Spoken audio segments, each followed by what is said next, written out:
Salut, c'est Rado. Je suis content de vous retrouver pour la mise à jour de l'analyse technique du CAC 40. Alors, encore une fois, veuillez excuser les conditions un petit peu particulières. Nous sommes accueillis par des amis en vadrouille à gauche, à droite. Donc, encore une fois, désolé pour les conditions un peu spartiates. En tout cas, je tenais à vous donner cette vidéo juste avant l'ouverture du marché. Il y en aura une parce que quand je suis en balade, je continue globalement à faire des vidéos, même si encore une fois, les horaires risquent d'être un petit peu modifiés.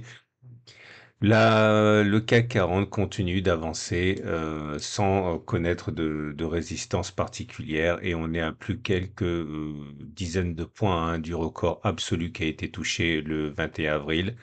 Je considère toujours que aller chercher ce qu'on appelle un pétage de stop au-dessus de cette zone est à envisager. Je l'imaginais en fait plus précoce, cette fin de hausse, mais visiblement les baissiers vont être poussés dans le retranchement. C'est pour ça que mon stop de protection doit clairement être au-dessus de cette zone parce qu'il risque d'y avoir une bouffée d'achat lorsque les stops de protection seront déclenchés. C'est complètement typique en fait d'une chasse au stop, comme on dit. Pour l'instant, il n'y a aucune raison de penser que la baisse soit pour demain. Comme je l'ai dit pour la troisième fois, il faudrait d'abord attendre une purge des ordres de stop là. La moyenne mobile à cette période enfin non, pardon, les bougies Aiki Nashi sont toujours pour l'instant haussières. Comme vous pouvez le voir, on est dans un régime de bougies vertes sans mèche basse, donc il est plausible que l'on continue de monter, du moins plus plausible que l'on ait fait les plus hauts.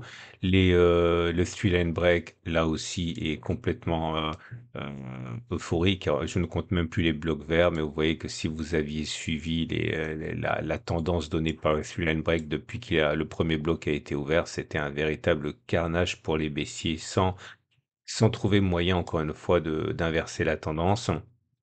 Les éléments autres, la moyenne mobile à cette période, elle est toujours baissière puisque vous avez la moyenne mobile à 7 jours. Je suis désolé, je cligne des yeux et je fronce les sourcils parce qu'il faut je dois me retrouver sur un petit écran. La moyenne mobile à 7 jours est ascendante, donc la tendance immédiate elle est haussière. La moyenne mobile à 20 périodes est ascendante, donc la tendance générale est haussière. La moyenne mobile à 50 jours est ascendante, donc la tendance de fond est haussière. La tendance de long terme est haussière avec la moyenne mobile à 200 jours. Je tiens vraiment une fois de plus à insister sur le fait que contre toute croyance, y compris les miennes, vous voyez comme ce qu'on avait testé a parfaitement fonctionné, à savoir trois séances au-dessus de la M7, ici la M20, la M200, pardon, en clôture entraîner derrière un basculement de tendance d'une tendance baissière vers une tendance long terme. Et finalement, ce à quoi on assiste, aussi incroyable que ça puisse paraître, était dans les statistiques. Et du coup, bah, c'est tout, rien de plus, puisque tout a été testé déjà de mon côté et il n'y a rien de baissier, il y a que des signaux haussiers qui ont déjà été déclenchés. Je vous invite à regarder la vidéo de la semaine dernière. Alors par contre, je vais pas essayer de faire de copie d'écran là parce que je travaille sur un petit ordinateur, mais une fois de plus dans les commentaires de la vidéo YouTube, on s'interroge sur mon biais baissier et je suis désolé, je vais être obligé de le répéter parce que j'ai rien d'autre à dire. Je n'ai pas de biais baissier particulier. Tout d'abord, il faut que vous compreniez que c'est très gentil de vous soucier de mon trade, mais vous savez, c'est un trade parmi tant d'autres. Tous les jours, j'ai des trades, toutes les semaines, j'ai beaucoup de trades, et à chaque fois, je risque 0,5%. Donc, il n'y a absolument pas de charge affective. C'est un trade parmi d'autres, et si celui-ci devait s'avérer perdant, ce serait voilà entre 0,5 et 1% de mon capital qui serait perdu. C'est une charge affective qui n'existe pas. C'est un trade parmi des centaines que je fais par mois. Ok, donc ça c'est la première des choses. Donc ne vous inquiétez pas pour moi. Deuxième des choses. On me demande donc, je le répète, pourquoi un tel biais baissier? Je n'ai pas un tel biais baissier, c'est simplement, regardez les données hebdomadaires, regardez les données mensuelles, ok? Je l'ai déjà dit, je le répète, parce que visiblement c'est quelque chose qui semble assez difficile à comprendre. Mais oui, regardez, ça c'est une résistance. Cette résistance ici, elle tient depuis le mois d'avril. C'est ce qu'on appelle donc une résistance de long terme. C'est une résistance historique, c'est une résistance qui a 8 mois maintenant.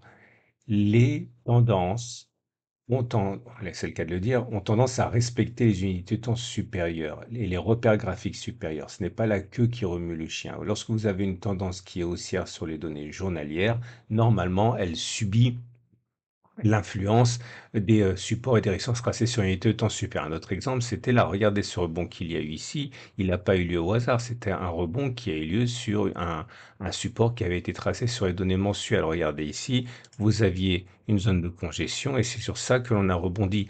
Il ne s'agit rien de plus que la règle selon laquelle les unités de temps supérieures l'emportent sur les unités de temps inférieures. Donc pourquoi est-ce que j'ai un biais baissier qui est encore une fois complètement classique, c'est pas un pari, en tant que tel.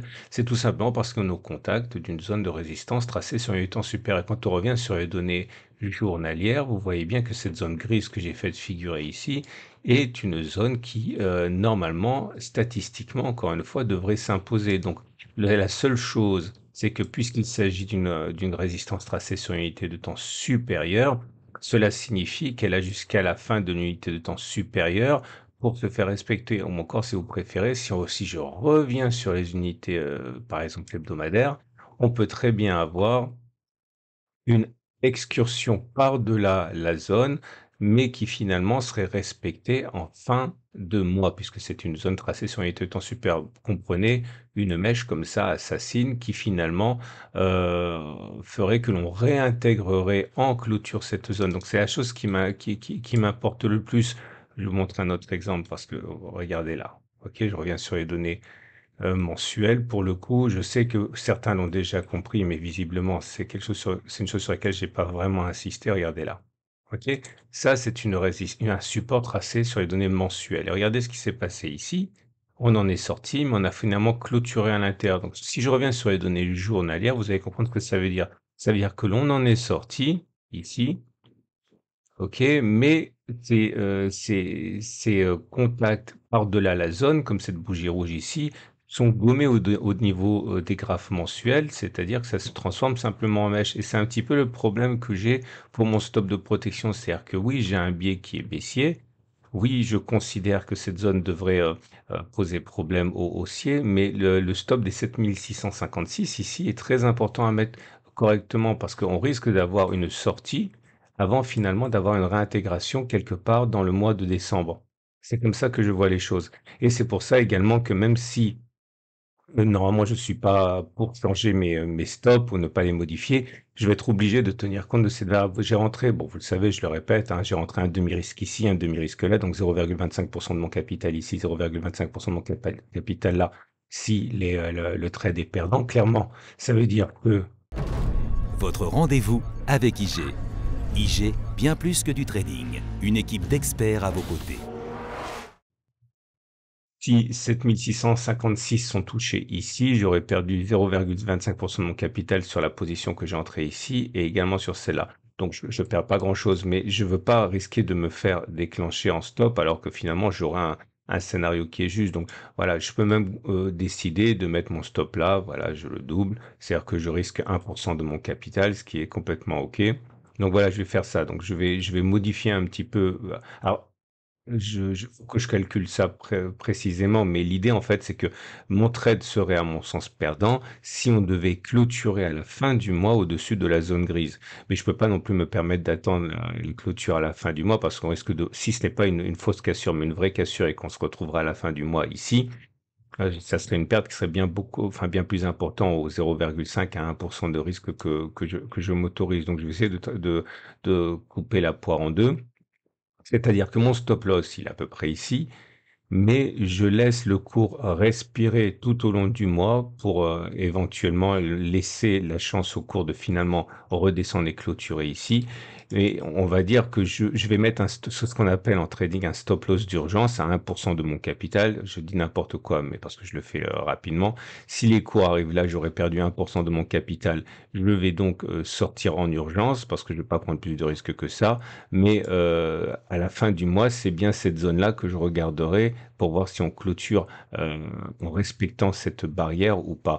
Donc voilà, je sais que c'est un peu compliqué, j'essaierai d'y revenir un petit peu plus tard, mais encore une fois, vous avez compris que je travaille dans des conditions un petit peu particulières. Retenez surtout que je risquerai pas plus que 1 de perte sur ce cas, sur ce trade. Et bon, ça mérite un petit calcul, mais à mon avis, on doit être aux alentours de 7 850 à peu près pour une perte de 1 de mon capital. Et encore une fois, c'est un risque qui est complètement calculé. Voilà, je vais Je vais rester là. Donc, si vous êtes haussier, bah, vous avez compris, je n'achète pas maintenant tout simplement parce que le risque est trop important par rapport enfin, à ce que je peux gagner compte tenu du fait qu'on est au contact d'une résistance. Je pense que si on est sur des bons niveaux pour spéculer à la baisse, si on a un biais baissier, je considère également que c'est pas parce qu'on a un biais baissier qu'il faut faire n'importe quoi. Donc, il faut vraiment considérer mettre un stop de protection à maximum 0,5. Allez, pour les plus expérimentés, ça m'arrive évidemment. Je peux prendre des trades à 2% de risque, mais c'est vraiment pas ce que je vous conseille. Moi, je vous conseille 0,5 à 1% max, 0,5% préférablement. Et pour les acheteurs, je n'en démords pas hein, pour l'instant. Tant que ça revient pas sur 72, 54, 112, 13, 71, 00, 70, 00. Je vois pas pourquoi on achèterait parce que sinon le stop de protection serait beaucoup trop éloigné. Voilà, je vous souhaite une excellente journée. Désolé encore pour ce format particulier, je me dépêche parce que vous devez attendre pour certains cette vidéo.